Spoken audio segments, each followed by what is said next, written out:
Розпочати ми хотіли з Євромайдану. Чому ви вирішили піти туди?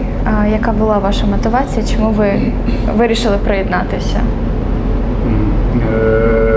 Чому вирішив піти? Тому що прокинувся рано вранці 31 листопада, побачив, як Беркут розігнав студентів, які тоді на той момент відстоювали права приєднання нас до інтеграції до Євросоюзу. І зрозумів, що таким шляхом не доводять аргументи, там, як Янукович казав, що треба ялинку нам поставити, а все одно нам заважає. Те, як розганяло, то в принципі мене і розлютило, тому що я в принципі неодноразово сам, будучи ультрас Динамо Києва, неодноразово сам попадав під кійки Беркута, просто так. Я знав, як це, що це, і тому, в принципі, я поїхав на Майдан. І починалося все 1 числа, Банкова. Там вже всі зібралися. Тепер я вже знаю, хто заїхав на тракторі. Леонід Кантер, який зняв фільм «Добровольці Божої чити», і міф про Василя Сліпака. В'їхав на тракторі, тоді він намагався пробити ці редути внутрішніх військ. Після цього я приїхав додому і почув таку фразу: ультрарадикальні фашисти, бандеровці, і тому подібне. І вже в березні місяці я зрозумів, до чого то все було так пророблено. Саме в ЗМІ. Програли ми дуже серйозно, де і зараз ми не сильно виграємо в інформаційній війні. І після цього я зрозумів, що мабуть, діла не буде, щось тут пахне знову політикою, такою серйозною. І друге моє повернення було це 19 січня вже 2014 року, коли під час того, як Автомайдан їхав до Кабінету міністрів, їх там заблокували на Грушевського, і в принципі, коли почалися самі заворушення на Грушевського. Це знову ж було водохреща. Після ополонки мене товариш запросив, він, до речі, сам з Росії, який проживає вже тут років 10 в Україні, йому вже 50 з гаком років, такий вже мудра людина, як по мені, прожив життя. І запросив до себе в баню, я вийшов, з бані вийшов, включив телевізор, тут показують вже таку активну фазу, таку, фаєри горять, автобуси горять, все горить, знову активна фаза пішла, і я знову, я зрозумів, що там стоячи біля сцени, п'ючи чай, їсти куліш, нічого не зміниться. Янукович сам не піде, і то все. Я чудово то розумію. І вже потім, умовно кажучи, 19-21, коли Грушевського все палає, все горить, я навіть собі повірити не міг, що 2014 рік, січень місяці, такі відбуваються в центрі Києва. So it all started on the 31st of November when Berkut shot the students, and Vitaly saw that on the news. He woke up and just decided that if he doesn't step up, it's not going to be a future of the it's not going to change the future of Ukraine if he doesn't step up.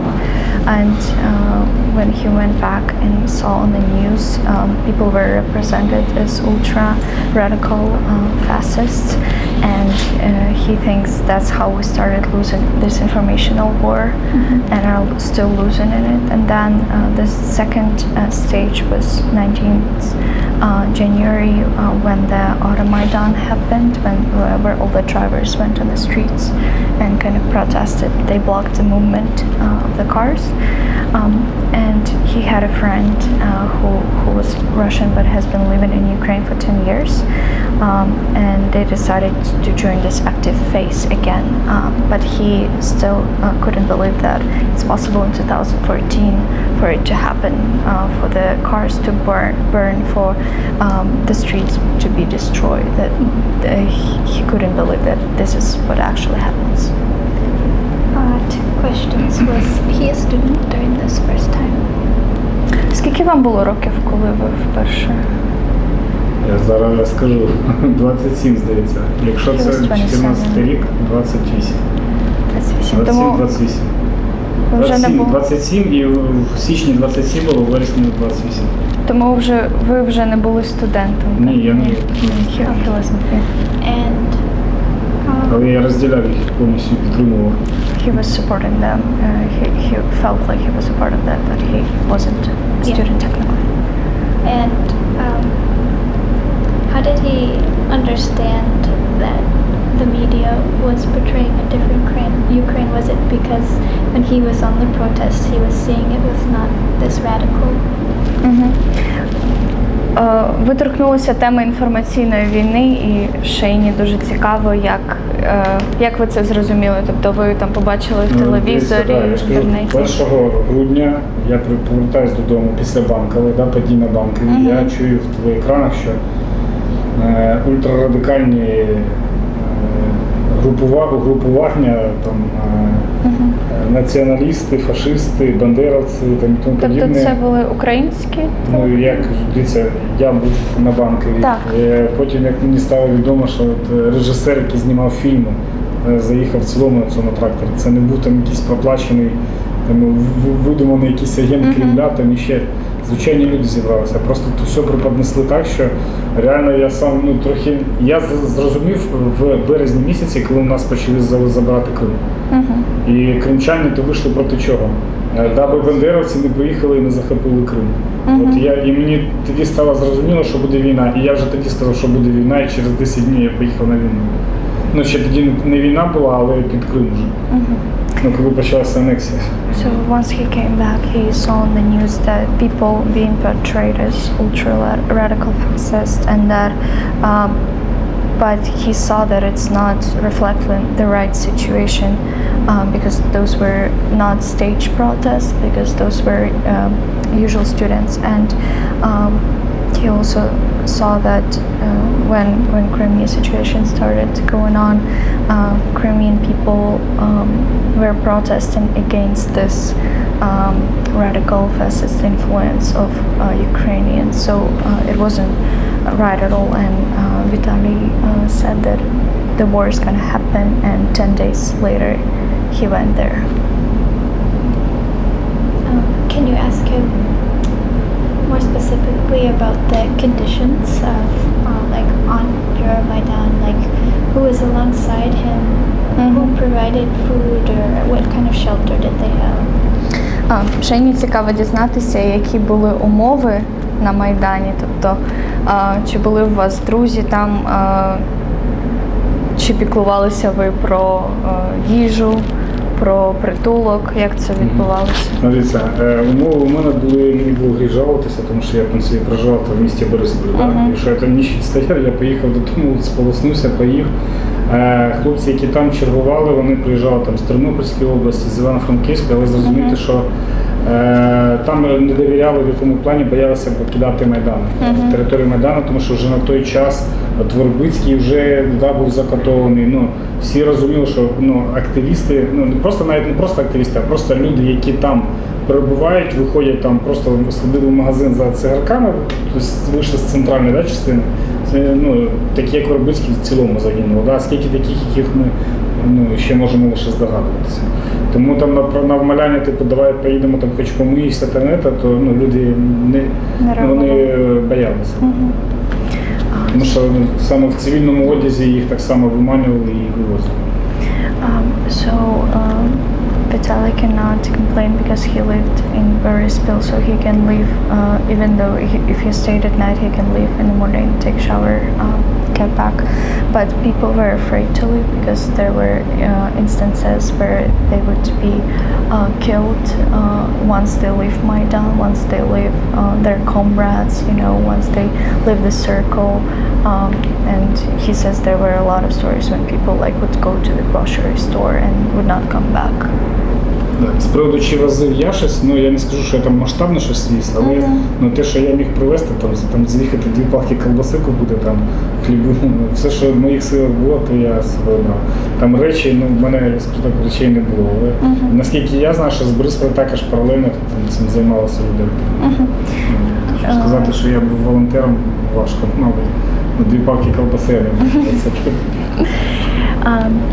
He said it's hard to say that he was a volunteer there, but he would do everything possible to make life there easier. He would take some produce if he could, some food, some clothes to help people, but he would not say that he was focusing on that. There were still organizations that would do that specifically.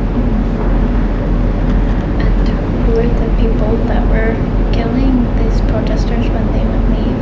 Like, Хтось понес відповідальність. От ви згадали про історію людей, які були закатовані, коли вони покидали Майдан. Хтось понес за це Ну, відповідальність? зараз іде суд, якраз в Борисполі відбувається засідання, а на 15 серпня перенесена справа по Волкову. Це саме як прокурор з Генеральної прокуратури, який супроводжує матеріали і виступає обвинувачувачем, який стверджує, що саме цей громадянин отримав безпосередньо від тодішнього міністра внутрішніх справ вказівки про ліквідацію для залякування саме активістів. І прокурор каже на суді, тому що я навмисно зайшов, мені цікава ця справа, і слухаю, то прокурор каже, що саме Вербицький просто став випадковою жертвою. Він потрапив не в той час і не в те місце. І все, його просто забрали з лікарні тоді разом з теперішнім депутатом Луценком, здається. Ну не те, що там генеральний прокурор, а ще ні, то Болотов. Ігор Луценко, так. От він, здається, цей Вербицький разом з ним його викрали. От, і як по справі суду, те, що я чув, що прокурор каже, що саме Луценко просто Вербицький просто не в тому місці на той час. Акцентовано не було, що саме то його треба було. Просто брати людей, вивозити і знову ж таки через ЗМІ показувати, що люди пропадають, даби боялися їхати. Такий був план. So the plan was to kidnap people so that new activists would not come to Maidan, would be afraid to do so because such situation happened. So the event with the guy who was kidnapped because he went to the grocery store was made like to set an example so other new activists would not come and they would show that on the news as an example of such situation. And right now there is criminal proceedings with that on the 15th of August. It's gonna be people are trying to know if that was the regulation of the Ministry of the Internal Affairs for scaring activists. Was it made on purpose or was this guy just in the wrong place and the wrong time? Колегія суддів. Є принципова позиція. Прокуратура там. Дуже, мені сподобалася позиція прокурора. was it like the government or a Я political? не знаю, звичайно, воно там все буде, але позиція прокурора. They're not known yet. So there's investigation going on. Now maybe shifting to at what point did he decide to volunteer as a soldier? So shifting to the answers, Будучи тут, asking the Вона в неділю timeline, їде, але вони like when ще and зустрічі how на long. Києву. 15 серпня у нас буде засідання. По Волкову. Нам було Якщо буде, то Можна закритися? Можна? Так. Вони ж не акредитовані, вони студенти. А нічого страшного. Нічого страшного. Яка суд відкритий? Відкрите засідання. Це Ань, ще не приведу, що якщо ви будете ще ви повертатися, будете чи з Харкова, чи зі Львова, і 15 серпня буде суд. Україні. Буде суд над Суд Львовом. український якраз над цим людина, яка Безпосередньо виконувала вказівки тодішнього міністра про внутрішніх справ. Mm-hmm. Януковича, по якраз залякуванню, по катуванню цих Одну майдановців. секунду. So they're saying that this Да, далі нічого, пожалуйста. God. Like the setup, this grocery store killing. Yeah, Okay. the investigation, Нет. the final Три process человека is gonna take постоянно on службу August 15, and вести if we другие. want, we can come film that because Зараз уточняю. the criminal guy was acting on behalf of Minister of Internal Affairs, so he was responsible for those kidnaps and killings of people, so that other people would be afraid to come. The only problem is we're leaving the next day. It will be in Lviv. It's interesting. Вона подумає над цим. Ну, дивіться, просто Сереж, там Зеленський зараз на КП. Хоче зайти він до нас в це, а у нас КП закрите на замок. І нікого немає.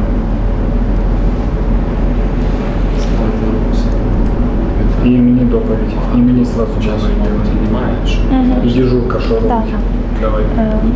We should move it quicker. Yeah. So just briefly about this and then getting into the next. Також для контексту було б цікаво дізнатися про ваш досвід як волонтера, як добровольця.